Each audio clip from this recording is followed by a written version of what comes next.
안녕하십니까. 김주성의 안식일학교 교과 묵상입니다. 2023년도 제4기 10과입니다. 제목은 복음을 듣지 못한 이를 향한 선교. 12월 3일 일요일 교과부터 시작하겠습니다. 제목은 아테네의 히브리인. 사도 바울은 어떻게 하여 아테네에 가게 되었을까요? 그리고 아테네에서 바울은 어떤 반응을 보이게 되었을까요? 사도행전 17장 1절로 16절에 그 내용이 나와 있습니다. 아테네는 성경 표현대로 하면 우상이 가득한 도시였습니다. 그야말로 우상에게 바쳐진 도시였습니다. 끝없는 경고에도 불구하고 우상 숭배에 빠지기 쉬웠던 이스라엘의 역사를 잘 알고 있던 바울은 아테네에서 발견한 수많은 우상들을 보면서 의문을 가지게 되었을 것입니다. 아테네를 향한 열정이 형성된 것은 당연했습니다. 아테네 도시 사람들이 하나님에 대해 배우지 못한다면 그들의 죄로 멸망당할 것이 뻔했기 때문입니다. 오늘날 우리가 사는 도시들 또한 우상들로 가득 차 있습니다. 바울이 보았던 우상들처럼 드러나 보이지 않을 뿐입니다. 그리고 불행히도 많은 성도들이 그 우상들에 대해 아무런 의식 없이 도시 가운데서 활보하고 살아갑니다. 우상들에 빠져있는 사람들에 대해서 아무런 의분도 긍휼도 없이 살아가는 것이 불행한 일입니다. 그런데 바울은 성령의 인도하심에 따라 적절한 의식을 갖게 되었습니다. 복음이 온 세상에 증거되어야 한다는 사실에 대해서 의식을 갖지 못하던 다른 성도들과 달리 바울은 올바른 의식을 가졌습니다. 하나님께서 아테네의 시민들도 다른 사람들처럼 구원하시기를 원하고 계심을 바울은 알았습니다. 바울은 세계 선교 개념이 무엇인지를 알았습니다. 복음이 도달하지 못한 곳, 즉 우상을 숭배하는 이방인들을 비롯하여 아테네의 거리를 가득 메운 철학자들에게도 전달되어야 한다는 개념임을 알았습니다. 그러므로 바울은 그런 사람들로 가득 찬 광장으로 자주 나갔습니다. 아마도 바울은 세계 선교를 위한 연구센터를 시작하고 있던 셈이었습니다. 이방인들의 마음에 접근할 방법을 연구하기 위하여 사람들이 가득 찬 광장을 연구소처럼 활용하였습니다. 바울은 기존의 유대인들이나 하나님을 향한 경외심이 있던 이방인들에게 접근하던 방식으로는 아테네 사람들에게 접근하기 어려울 것이라는 것을 알았습니다. 아테네 사람들의 의식 속에는 이스라엘의 하나님의 존재와 그 사역이 아테네 시민들에게 아무런 관계가 없는 것이나 다름없었습니다. 유대인이나 하나님을 두려워하는 이방인들이 가졌던 중심 개념이 광장에서 만난 아테네 사람들에게는 전혀 무관해 보였습니다. 그러므로 완전히 새로운 접근 방법이 필요했습니다. 오늘날 우리는 유대 기독교 유산이라 불리는 것과는 아무런 공통적인 배경이 없는 사람들에게 다가갈 방법을 찾고 있습니다. 그러므로 우리도 바울처럼 접근해야 합니다. 예를 들어 부에노스아이레스에서 통했던 좋은 방법이 태국 방콕에서는 전혀 쓸모없는 방법이 될 수 있습니다. 오늘날 우리가 속해 있는 사람들이 섬기는 우상들은 어떤 우상들일까요? 우상들이 무가치하다는 사실을 눈뜨게 해주려면 어떻게 하면 좋을까요? 12월 4일 월요일 교과입니다. 제목은 아레오바고의 바울. 사도 바울은 어디를 가든지 하나님께 사명을 받았고 복음을 전하려 했습니다. 아테네에서도 역시 그렇게 하였습니다. 바울의 연설과 강연에 관하여 아테네 시민들이 어떻게 반응하였을까요? 사도행전 17장 18절로 21절을 봅니다. 어떤 에피쿠로스와 스토아 철학자들도 바울과 쟁론할세 어떤 사람은 이르되 이 말쟁이가 무슨 말을 하고자 하느냐 하고 어떤 사람은 이르되 이방신들을 전하는 사람인가 보다 하니 이는 바울이 예수와 부활을 전하기 때문이로라. 그를 붙들어 아레오바고로 가며 말하기를 내가 말하는 이 새로운 가르침이 무엇인지 우리가 알 수 있겠느냐. 내가 어떤 이상한 것을 우리 귀에 들려주니 그 무슨 뜻인지 알고자 하노라 하니 모든 아덴 사람과 거기서 나그네 된 외국인들이 가장 새로운 것을 말하고 듣는 것 이외에는 달리 시간을 쓰지 않음이더라. 아테네 시민들은 바울이 광장에서 이방신들을 전하는 사람인 줄 알았습니다. 그래서 그들은 바울을 데리고 아레오바고로 갔습니다. 그곳은 그 도시에서 법적인 문제나 종교적인 문제를 다루고 결정하는 곳이었습니다. 바울이 아레오바고로 가게 된 것은 법적 문제로 재판을 받아야 했기 때문은 아니었습니다. 단지 바울이 전하는 새로운 교리를 말할 수 있도록 기회를 주는 것이었습니다. 바울의 열정이나 웅변 그리고 지성을 아테네 사람들이 무시할 수 없었을 것입니다. 매우 생소한 이야기를 하고 있음에도 불구하고 아테네 사람들은 바울의 이야기를 들어보려 했습니다. 사도행전 17장 21절을 보면 아테네 사람들은 최신의 사상들을 말하고 듣는 것 이외에는 달리 시간을 쓰지 않는다 하였습니다. 사도행전을 기록한 누가는 여기서 아테네 사람들을 게으르다고 비난하고 있는 걸까요? 그렇지는 않은 것 같습니다. 그보다는 아테네 사람들이 숙련된 사상가들이자 토론자들이라는 점을 강조하고 있습니다. 헬라인들은 소크라테스, 플라톤, 아리스토텔레스와 같은 철학자들을 배출했고 그들은 오늘날 우리 시대까지 영향을 미치고 있습니다. 수세기 동안 아테네는 지성과 철학 사상의 중심지로 자리매김하였습니다. 이 사상가들 중에는 무신론자들이 아닌 사람들이 있었고, 오늘날 사람들이 생각하는 무신론과는 더욱 다른 개념의 사상가들이었지만 그들의 철학 사상이 기독교 사상과는 근본적으로 다른 것이었습니다. 예를 들면 에피쿠로스와 스토아 철학에서는 부활하신 메시아의 개념을 찾아볼 수가 없었습니다. 아테네에서 바울은 예전에 가말리엘 문화생일 때 축적된 지식들이나 연설 능력들을 성령께서 사용하실 것이라 기대했습니다. 하지만 실제로 성령께서는 바울이 아테네 거리에서 배운 지식을 좀 더 많이 사용하셨습니다. 사도행전 17장 22절로 23절을 보겠습니다. 바울이 아레오바고 가운데 서서 말하되 아덴 사람들아 너희를 보니 범사에 종교심이 많도다.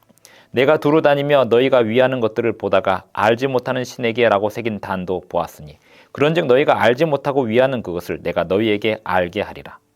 바울은 광장에서 아테네 사람들에 대해서 학습하였습니다. 사도행전 237쪽의 글을 읽어봅니다. 그의 청중 가운데 가장 슬기로운 사람들도 그의 정연한 논리를 듣고 놀랐다. 바울은 자신이 그들의 예술작품, 문학 그리고 종교의 정통함을 나타내었다. 그러나 나중에 바울이 밝힌 것처럼 아테네에서의 바울의 선교 방법이 성공적이지는 못했습니다. 바울의 선교 방법이 잘못되었을 수도 있지만 아테네 시민들이 복음을 받아들일 준비가 되어 있지 않아서였을 수도 있었습니다. 나중에 바울은 말하기를 그때부터 선교 방법의 기본 기조를 바꾸었다고 하였습니다.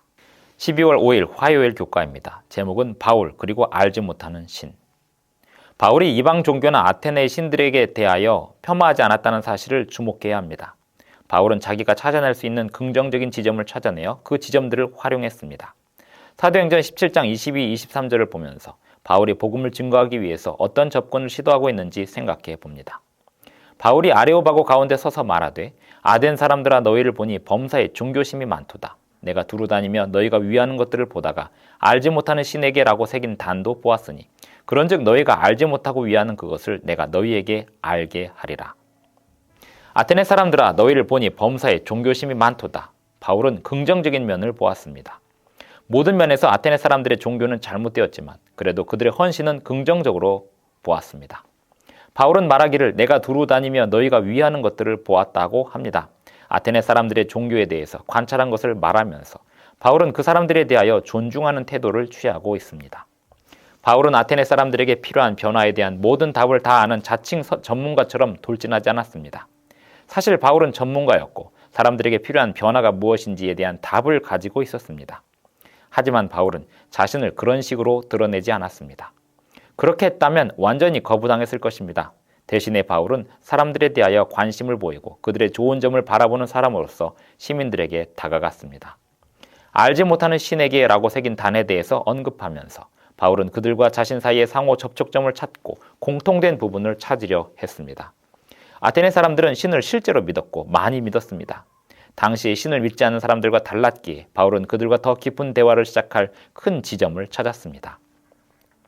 바울은 알지 못하는 신을 위한 제단을 비웃거나 부정적으로 말하지 않았습니다. 대신에 아테네 사람들이 알지 못하는 신에게까지 노력과 정성을 들여 경배할 만큼 영적인 일에 크게 헌신하고 무언가 놓치는 것이 있지 않게 하려는 점에 대해서 존경하는 태도로 말하였습니다. 아테네 사람들은 어딘가 잘못되어 있었을까요? 물론입니다. 그렇지만 그런 점은 해결될 수 있었습니다. 먼저 중요했던 점은 그 아테네 사람들이 그들이 이해한 부분에 대해서 독실했다는 점입니다. 바울이 인식하기에 그 점이 성령께서 그들 가운데 역사하실 수 있는 지점이라고 생각했습니다. 바울은 그 아테네 시민들의 관심을 끌만한 지점을 찾아낸 것이었습니다. 가려 뽑은 기별 1권 292쪽의 글을 읽어보겠습니다. 죄는 인간의 시야를 흐리게 하였으며 인간 자신의 힘으로는 천연계를 하나님보다 더 높이 평가함 없이 천연계를 해석할 수 없다. 인간은 천연계 가운데서 하나님 혹은 하나님께서 보내신 예수 그리스도를 식별할 수 없다. 인간은 마치 천연계를 숭배하기 위하여 제단을 쌓은 아덴 사람들과 똑같은 위치에 있다. 바울은 아레오바고 가운데 서서 아덴 사람들에게 저들의 우상 숭배에 비교하여 살아계신 하나님의 존엄성을 증거하였다. 우리는 우리가 접촉할 수 있는 사람들과 깊은 대화를 이끌 만큼 기회를 열 만한 어떤 접촉점들을 찾고 있는지 생각해 보십시다. 12월 6일 수요일 교과입니다. 제목은 전혀 다른 하나님을 소개함. 드디어 바울은 아테네 사상가들의 관심을 끌어냈습니다. 이제 바울은 청중들에게 하늘에 계신 하나님을 소개합니다. 바울이 사람들에게 다가가기 위해서 어떤 시도를 하는지 보십시다. 사도행전 17장 24절로 27절을 봅니다. 우주와 그 가운데 있는 만물을 지으신 하나님께서는 천지의 주제시니 손으로 지은 전에 계시지 아니하시고 또 무엇이 부족한 것처럼 사람의 손으로 섬김을 받으시는 것이 아니니 이는 만민에게 생명과 호흡과 만물을 친히 주시는 이심이라. 인류의 모든 족속을 한 혈통으로 만드사 온 땅에 살게 하시고 그들의 연대를 정하시며 거주의 경계를 한정하셨으니 이는 사람으로 혹 하나님을 더듬어 찾아 발견하게 하려 하심이로되 그는 우리 각 사람에게서 멀리 계시지 아니하도다. 알지 못하는 신에게까지 제단을 쌓을 만큼 영적인 일에 최선을 다하는 사람들에게 바울의 말은 흥미를 끌만했습니다. 창조주이신 하나님은 손으로 지은 전에 계실 필요가 없으십니다. 대신에 사람들의 필요를 공급하시는 분이십니다. 그리스 신화에 젖은 문화에서 신들은 종잡을 수 없고 이기적이고 잔인했습니다. 그런데 그런 문화에 젖은 사람들에게 바울이 전하는 신과는 놀라울이 많지 흥미로운 사상이었습니다. 그리하여 아레오바고 사람들은 하나님의 사랑을 향한 첫 발을 내디딜 수 있었습니다. 아테네 사람들이 알지 못하던 그 신을 알 수 있게 된 점이 놀라운 사실이었습니다. 하나님은 실제로 자신을 알리기를 원하셨습니다. 하나님은 자신을 숨기는 이기적인 신이 아닙니다. 바울은 실제로 누가가 역사에 기록한 것보다 더 많은 이야기를 아레오바고에서 했을 것입니다. 누가는 지면 관계상 바울의 연설을 요약하여 기록하였을 것입니다. 만약에 그렇다면 지금까지 우리가 바울에 대해서 읽은 각각의 개념을 생각해 볼 때 바울은 실제로 더 자세히 풀어서 설명했을 것입니다. 바울의 연설을 그 개념별로 분류해 보겠습니다. 1. 바울은 먼저 그들의 현재의 영적 인식과 성실함을 높게 평가했습니다. 2. 다음으로 바울은 아테네 사람들의 신앙을 연구했고 그 연구한 것에서 아테네 사람들을 존경할 만한 점을 발견했음을 밝혔습니다.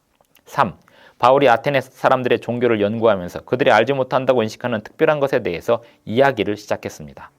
4. 그리고 나서 바울은 청중들이 절실히 필요하는 하나님에 대해서 전했습니다.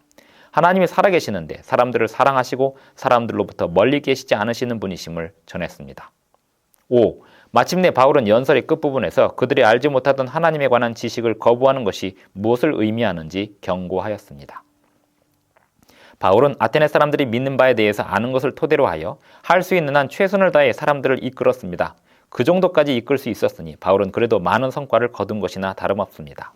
비록 나중에 아테네에서의 선교 방법에 대해서 아쉬움을 표현했지만 그 이상 어떤 다른 방법을 했어도 결과는 비슷했을지도 모릅니다.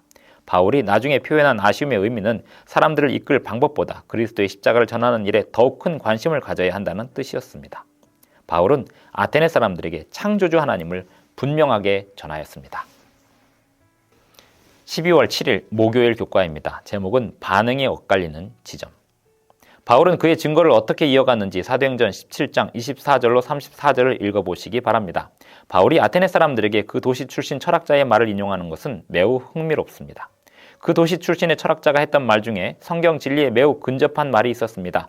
바울은 그 철학자의 말을 인용함으로 듣는 사람들의 마음에 관심을 불러일으켰습니다. 바울은 그들과의 접촉점을 찾기 위해서 그들의 신앙에서 찾을 수 있는 친숙한 부분을 활용한 것입니다.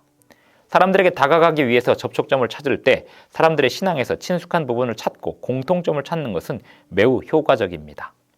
바울이 아테네 사람들에게서 찾아낸 그들과의 공통된 부분을 토대로 그들을 이끌고자 하는 방향으로 끌고 간 점을 주목해야 합니다. 바울이 끌고 가고 싶었던 목표점은 예수님의 부활과 예수님의 부활이 모두에게 줄 수 있는 소망입니다. 어떤 이들은 비웃었습니다. 다른 사람들은 말하기를 바울에게 이 문제에 대해서 나중에 더 듣고 싶다고 했습니다. 그리고 어떤 다른 사람들은 바울의 말을 믿었습니다. 이 이야기의 핵심은 바울의 청중들 모두가 들었다는 점입니다. 그것이 바울이 처음부터 바랬던 부분입니다. 어떤 사람들이 복음을 거절할 것을 우리는 잘 알고 있습니다. 그러나 우리는 사람들이 거절하기 전에 그들이 거절하는 복음이 무엇인지 알 기회를 갖게 하도록 모든 방법을 사용하여 전해야 합니다. 바울은 아테네인들에게 사용한 선교 방법과 전략을 그 사람들 사이에서 배우고 연구한 것을 토대로 하였습니다. 그 아테네 사람들이 알지 못하던 하나님이 살아계시고 그들을 창조하신 하나님이심을 알아들을 수 있도록 확실하게 증거했습니다. 창조주이신 하나님이 그들을 사랑하시고 그들에게 자신을 알리시기를 원하신다는 점을 전했습니다. 그들의 무지에도 불구하고 하나님은 그들에게 자비를 베푸시는 분이심을 전했습니다. 하지만 심판의 날은 다가오고 있다고 했습니다. 이 모든 일이 믿기 어려운 것이라면 그리스도의 부활 안에 그 모든 것을 믿을 만한 증거가 있음을 전했습니다. 이제 사람들이 그 기별을 확실히 이해할 수 있었습니다. 그들 자신들을 위하여 선택해야 했습니다. 거절할 것인지 더 살펴보고 받아들일 것인지 선택해야 했습니다. 그리고 그들 중 어떤 이들은 복음을 더 연구한 후에 예수님의 제자가 되었습니다. 사도행전 17장 34절을 봅니다. 몇 사람이 그를 가까이하여 믿으니 그 중에는 아레오바고 관리 디오누시오와 다말이라는 여자와 또 다른 사람들도 있었더라. 한편 아테네에서 바울의 수고가 다수의 믿는 자들을 얻지 못한 이유에 대하여는 사도행전 239쪽에 이렇게 기록되어 있습니다. 복음의 기별이 아덴인들 중에서 비교적 성공을 얻지 못한 이유를 지성과 인간의 지혜를 자랑하는 그들의 교만에서 찾을 수 있을 것이다. 가련하고 잃어버린 죄인으로서 그리스도께 나오는 세상의 지혜로운 사람들은 구원에 이르는 지혜를 얻게 될 것이나 자신들의 지혜를 높이며 나오는 특출한 사람들은 그리스도께서만이 주실 수 있는 빛과 지식을 얻지 못할 것이다. 바울이 아테네에서 복음을 전한 열성과 헌신은 매우 높게 평가할 만한 것이었습니다. 아테네 사람들이 복음을 받아들이지 않은 것은 그들의 교만 때문이었습니다. 이번 주 함께해요 과제를 보겠습니다. 지인에게 증거할 수 있는 가장 좋은 방법을 알 수 있도록 하나님께서 구체적으로 인도해 달라고 기도하십시오. 이번 주 시작해요 과제는 이렇습니다. 소셜 네트워크 서비스, 즉 SNS를 바울의 아레오바고처럼 하나님을 잘 모르는 사람들에게 명료하고 분별력 있게 복음을 전하는 데 활용해 보시기 바랍니다.